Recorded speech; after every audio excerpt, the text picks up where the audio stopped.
कक्षा 10वीं की पाठ्य पुस्तक हिंदी स्पर्श भाग 2 का पाठ 4 पढ़ेंगे।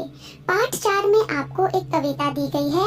इस कविता का नाम है मनुष्यता। यह कविता कवि मैथिली शरण गुप्त द्वारा लिखी गई है।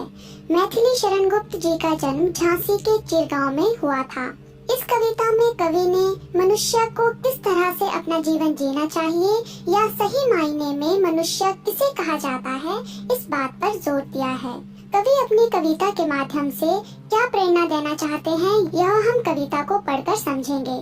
पहले पद में कवि बताना चाहते हैं, विचार लो कि मर्त्य हो न मृत्यु से डरो कभी, मरो परंतु यूं मरो कि याद जो करें सभी। हुई न यूं सुमृत्यु तो वृथा मरे वृथा जिए, मरा नहीं वही कि जो जिया न आपके लिए। वही पशु प्रवृत्ति है कि आप ही चरे, वही मनुष्य है कि जो मनुष्य के लिए मरे। इन पंक्तियों में कवि क्या कहना चाहते हैं, ये हम दो पंक्तियों से समझेंगे। पहली 2 पंक्तियों में कवि कहते हैं, विचार लो कि मर्त्य हो न मृत्यु से डरो कभी, मरो परंतु यूं मरो कि याद जो करे सभी। इन पंक्तियों में मर्त्य जो शब्द है उसका अर्थ है मृत्यु और यूं जो शब्द है उसका अर्थ है ऐसे। यहाँ पर कवि कहना चाहते हैं कि विचार लो कि मर्त्य हो, कि मनुष्य को यह अवश्य जान लेना चाहिए कि उसकी मृत्यु होना निश्चित है, उसे एक दिन जरूर मरना है। न मृत्यु से डरो कभी, हमें मृत्यु से कभी नहीं डरना चाहिए। मरो, मरना जरूर है परंतु यूं मरो, परंतु हमें इस तरह मरना चाहिए कि याद जो करें सभी, कि सभी हमें मरने के बाद भी याद करें। ऐसा कब होता है, जब हम अच्छे काम करके या दूसरों के लिए बलिदान देकर मरते हैं, तो सभी लोग हमें मरने के बाद भी याद करते हैं। अगली पंक्तियों में कवि कहते हैं, हुई न यूं सुमृत्यु तो वृथा मरे वृथा जिए, मरा नहीं वही कि जो जिया न आपके लिए। यहाँ पर वृथा का अर्थ है बेकार और आपके शब्द का अर्थ है अपने लिए। यहाँ पर आपके दूसरों के लिए नहीं, आपके शब्द का यहाँ पर अर्थ लिया गया है अपने लिए से। तो यहाँ पर कवि कहते हैं कि इस तरह की मृत्यु नहीं हुई जो कहा गया है पहले कि दूसरों के लिए बलिदान देकर या दूसरों के लिए अच्छे कार्य करके यदि आपकी मृत्यु नहीं हुई तो वृथा मरे वृथा जिए, तो आपका मरना भी बेकार है और आपका अब तक का जो जीवन रहा होगा वह भी बेकार चला जाएगा। मरा नहीं वही कि जो जिया न आपके लिए। इस संसार में वही मनुष्य मरकर भी नहीं मरता जो अपने लिए नहीं जीता, बल्कि ऐसा होता है दूसरों के लिए जीता है। अगली पंक्तियों में कहते हैं, वही पशु प्रवृत्ति है कि आप ही चरे, वही मनुष्य है कि जो मनुष्य के लिए मरे। पशु प्रवृत्ति होती है जानवरों की तरह व्यवहार, और आप अर्थात केवल अपने लिए। यहाँ पर 2 बार आप कहा गया है, अर्थात केवल अपने लिए जो जीते हैं। तो यहाँ पर क्या कहा गया है कि वही पशु प्रवृत्ति है, कि पशुओं की प्रवृत्ति है, पशुओं का व्यवहार है जो केवल अपने लिए ही जीते हैं, यानी वो केवल अपने लिए ही पूरा जीवन जीते हैं। वही मनुष्य है कि जो मनुष्य के लिए मरे। लेकिन मनुष्य वही कहलाया जाता है जो दूसरे मनुष्यों के लिए अपना जीवन बलिदान कर देता है। तो जब आपकी परीक्षा में यह पूरा पद आपको इस तरह से पूछा जाए कि विचार लो कि मर्त्य हो न मृत्यु से डरो कभी, मरो परंतु यूं मरो कि याद जो करे सभी, इस तरह से 2 पंक्तियां पूछी जाए या पूरा जो ये पद है वो पूछा जाए कि हुई न यूं सुमृत्यु तो वृथा मरे वृथा जिए, मरा नहीं वही कि जो जिया न आपके लिए। वही पशु प्रवृत्ति है कि आप ही चरे, वही मनुष्य है कि जो मनुष्य के लिए मरे। तो जब आपसे कहा जाए कि इस पद की आपको सप्रसंग व्याख्या करनी है, तो आप प्रसंग किस तरह से लिखेंगे? आप प्रसंग में लिखेंगे कि प्रस्तुत कविता हमारी पाठ्य पुस्तक स्पर्श भाग 2 से ली गई है। इसके कवि मैथिली शरण गुप्त हैं। इन पंक्तियों में कवि बताना चाहता है कि मनुष्य को कैसा जीवन जीना चाहिए। यहाँ पर जो ये प्रस्तुत पंक्तियाँ हैं, ये आप पूरी कविता में इसी तरह से लिखेंगे, और अगली पंक्ति में जो पद का भाव है, यानी जो कवि बताना चाहता है, जो मेन बात कहना चाहता है, वो आप यहाँ पर एक ही पंक्ति में या एक ही वाक्य में बताएंगे और उसको जो है अपनी व्याख्या में पूरी तरह से एक्सप्लेन करेंगे। आप व्याख्या में इस पद को इस तरह से एक्सप्लेन करेंगे, कवि कहता है कि हमें यह जान लेना चाहिए कि मृत्यु का होना निश्चित है, हमें मृत्यु से नहीं डरना चाहिए। हमें कुछ ऐसा करना चाहिए कि लोग हमें मरने के बाद भी याद रखें। उनका जीना और मरना दोनों बेकार है जो मनुष्य दूसरों के लिए कुछ ना कर सके। मरकर भी वह मनुष्य कभी नहीं मरता जो अपने लिए नहीं बल्कि दूसरों के लिए जीता है, क्योंकि अपने लिए तो जानवर भी जीते हैं। कवि के अनुसार मनुष्य वही है जो दूसरे मनुष्यों के लिए मरे, अर्थात जो मनुष्य दूसरों की चिंता करे वही असली मनुष्य कहलाता है। इस तरह से आप अपनी व्याख्या में कवि की पूरी बातों को एक्सप्लेन करेंगे। अगले पद में कवि क्या बताना चाहते हैं? कवि कहते हैं, उसी उदार की कथा सरस्वती बखानती, उसी उदार से धरा कृतार्थ भाव मानती, उसी उदार की सदा सजीव कीर्ति कूजती, तथा उसी उदार को समस्त सृष्टि पूजती। अखंड आत्म भाव जो असीम विश्व में भरे, वही मनुष्य है कि जो मनुष्य के लिए मरे। यहाँ पर कवि क्या कहना चाहते हैं ये हम दो पंक्तियों में समझेंगे। कवि कहते हैं कि उसी उदार की कथा सरस्वती बखानती, उसी उदार से धरा कृतार्थ भाव मानती। यहाँ पर उदार जो शब्द है वो है महान और श्रेष्ठ के लिए, बखानती अर्थात गुणगान करना, और धरा कहा जाता है धरती को, कृतार्थ होता है ऋणी या आभारी। यहाँ पर कवि कहना चाहते हैं कि उसी उदार, कौन उदार? वो व्यक्ति जो दया करता है, परोपकार करता है या दूसरे मनुष्यों के लिए अपना जीवन बलिदान करता है, उस महान और श्रेष्ठ व्यक्ति की जो कहानी है, जो कथा है, उनका गुणगान जो है वो सरस्वती करती है, अर्थात पुस्तकों में किया जाता है। उसी उदार से धरा यानी उस महान और श्रेष्ठ जो व्यक्ति है, धरती जो है उस महान व्यक्ति की ऋणी मानती है अपने आप को, उस व्यक्ति का आभार व्यक्त करती है। आगे कहते हैं कि उसी उदार की सदा सजीव कीर्ति कूजती, तथा उसी उदार को समस्त सृष्टि पूजती। सजीव होता है जीवित, कूजती होता है करना, और समस्त होता है पूरी या सभी। तो यहाँ पर कवि कहते हैं कि उसी उदार की सदा सजीव कीर्ति कूजती, अर्थात उस उदार की, उस महान और श्रेष्ठ व्यक्ति की जो गाथा है, जो कीर्ति है, वो जीवित व्यक्तियों की तरह की जाती है, यानी उसका गुणगान, उसकी बातचीत जो है ऐसी की जाती है जैसे वो जीवित हो। और उसी उदार को, उसी महान व्यक्ति को, जो व्यक्ति दूसरों के लिए सब कुछ त्याग कर देता है, उस महान व्यक्ति को जो है पूरी सृष्टि अर्थात सभी व्यक्ति उसका गुणगान करते हैं, उसकी पूजा करते हैं। आगे कहते हैं कि अखंड आत्म भाव जो असीम विश्व में भरे, वही मनुष्य है कि जो मनुष्य के लिए मरे। अखंड होता है जिसके टुकड़े ना किए जा सके, और असीम होता है पूरा। तो यहाँ पर कहते हैं कि पूरे विश्व में जो व्यक्ति अखंड भाव यानी जिसके टुकड़े ना किए जा सके, ऐसी भावना को भरता है, भेदभाव से रहित विचारों को पूरे विश्व में, पूरे संसार में फैलाता है, वही मनुष्य असल में मनुष्य कहलाने के लायक होता है। तो जब आपसे ये पद जो है आपकी परीक्षा में पूछा जाए कि आपको इसकी सप्रसंग व्याख्या करनी है, तो आप कैसे करेंगे? आपको जो पद है वो इस तरह से पूछा जाएगा कि उसी उदार की कथा सरस्वती बखानती, उसी उदार से धरा कृतार्थ भाव मानती, उसी उदार की सदा सजीव कीर्ति कूजती, तथा उसी उदार को समस्त सृष्टि पूजती। अखंड आत्म भाव जो असीम विश्व में भरे, वही मनुष्य है कि जो मनुष्य के लिए मरे। तो आप इसका प्रसंग कैसे लिखेंगे? पहली जो दो पंक्तियां हैं वो आप एज इट इज उसी तरह से लिखेंगे।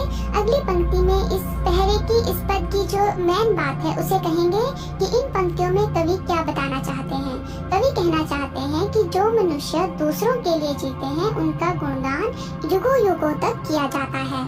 इस बात को आप अपनी व्याख्या में एक्सप्लेन करेंगे कि कवि कहता है कि जो मनुष्य अपने पूरे जीवन में दूसरों की चिंता करता है, उस महान व्यक्ति की कथा का गुणगान सरस्वती अर्थात पुस्तकों में किया जाता है। पूरी धरती उस महान व्यक्ति की आभारी रहती है।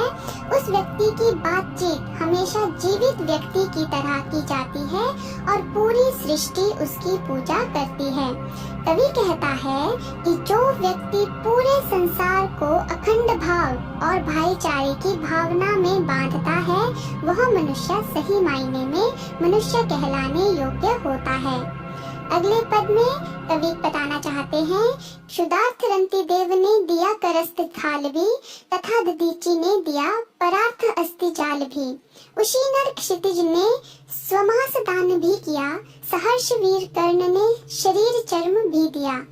अनित्य देह के लिए अनादि जीव क्या डरे, वही मनुष्य है कि जो मनुष्य के लिए मरे। पहली दो पंक्तियों में कवि क्या कहते हैं, क्षुधार्थ रंति देव ने दिया करस्त थाल भी। क्षुधार्थ होता है भूख से परेशान और करस्त होता है हाथ की।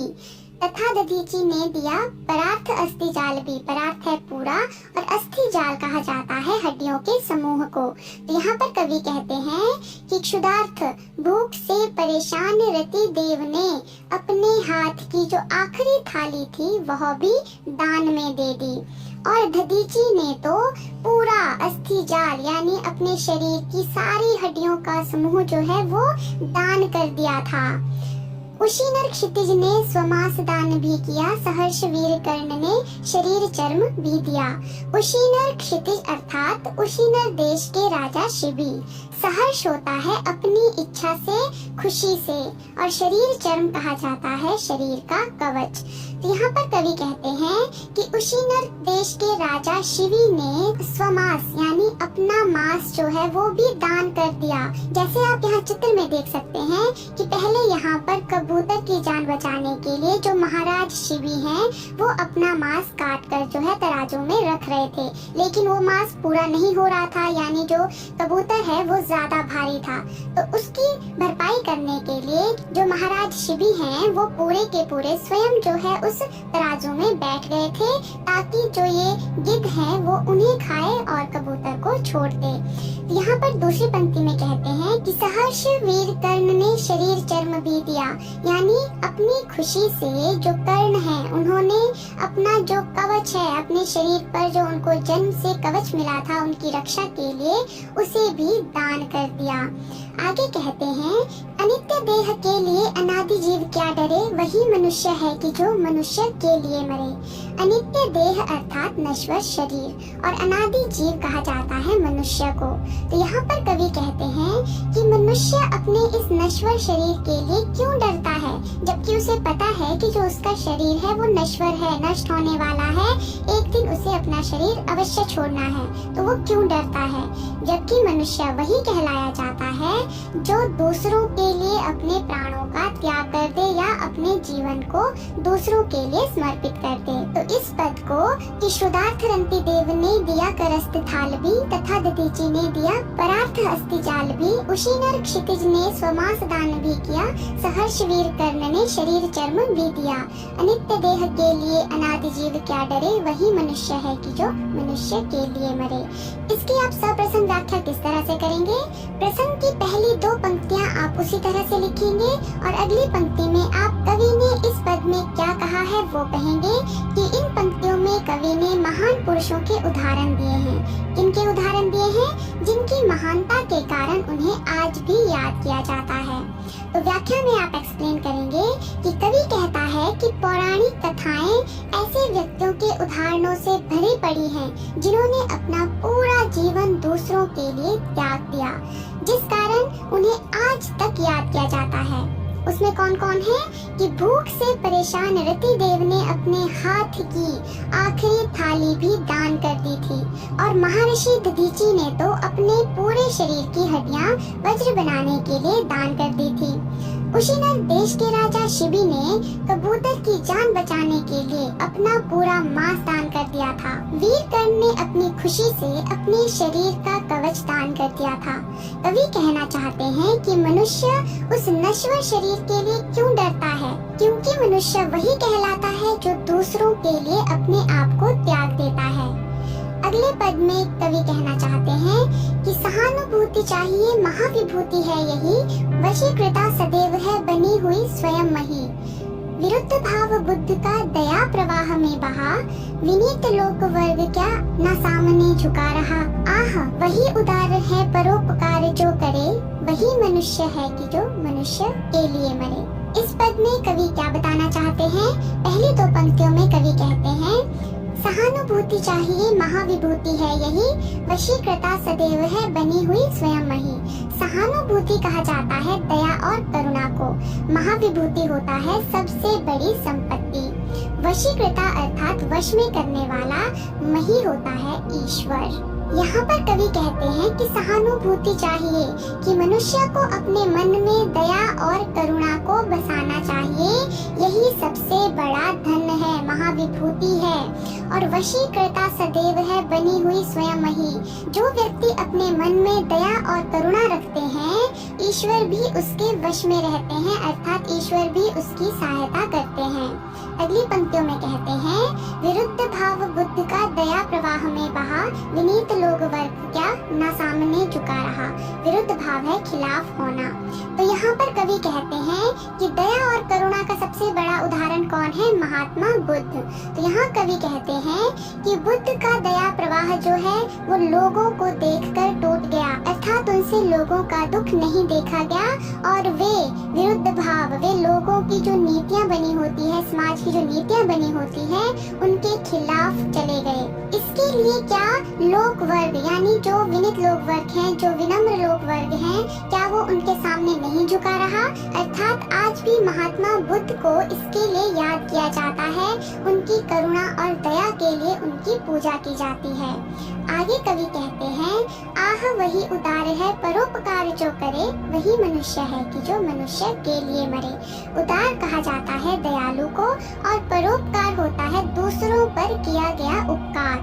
यहाँ पर कवि कहते हैं कि वही मनुष्य जो है वो दयालु कहा गया है जो परोपकार करता है, क्योंकि दूसरों का भला करने वाला मनुष्य ही असल में मनुष्य कहलाया जाता है, जो अपने लिए न जीकर दूसरों के लिए जीता है। इस पद को कि सहानुभूति चाहिए महाविभूति है, यही वशीकृता सदैव है बनी हुई स्वयं ही। विरुद्ध भाव बुद्ध का दया प्रवाह में बहा, विनीत लोग वर्ग क्या न सामने झुका रहा। आह वही उदार है परोपकार जो करे, वही मनुष्य है कि जो मनुष्य के लिए मरे। इस पद की आप सप्रसंग व्याख्या कैसे करेंगे? प्रसंग में आप उपरोक्त दो पंक्तियां उसी तरह से लिखेंगे, और अगली पंक्ति में कवि ने महात्मा बुद्ध का उदाहरण देते हुए दया करुणा को सबसे बड़ा धन बताया है। इन पंक्तियों में ये कवि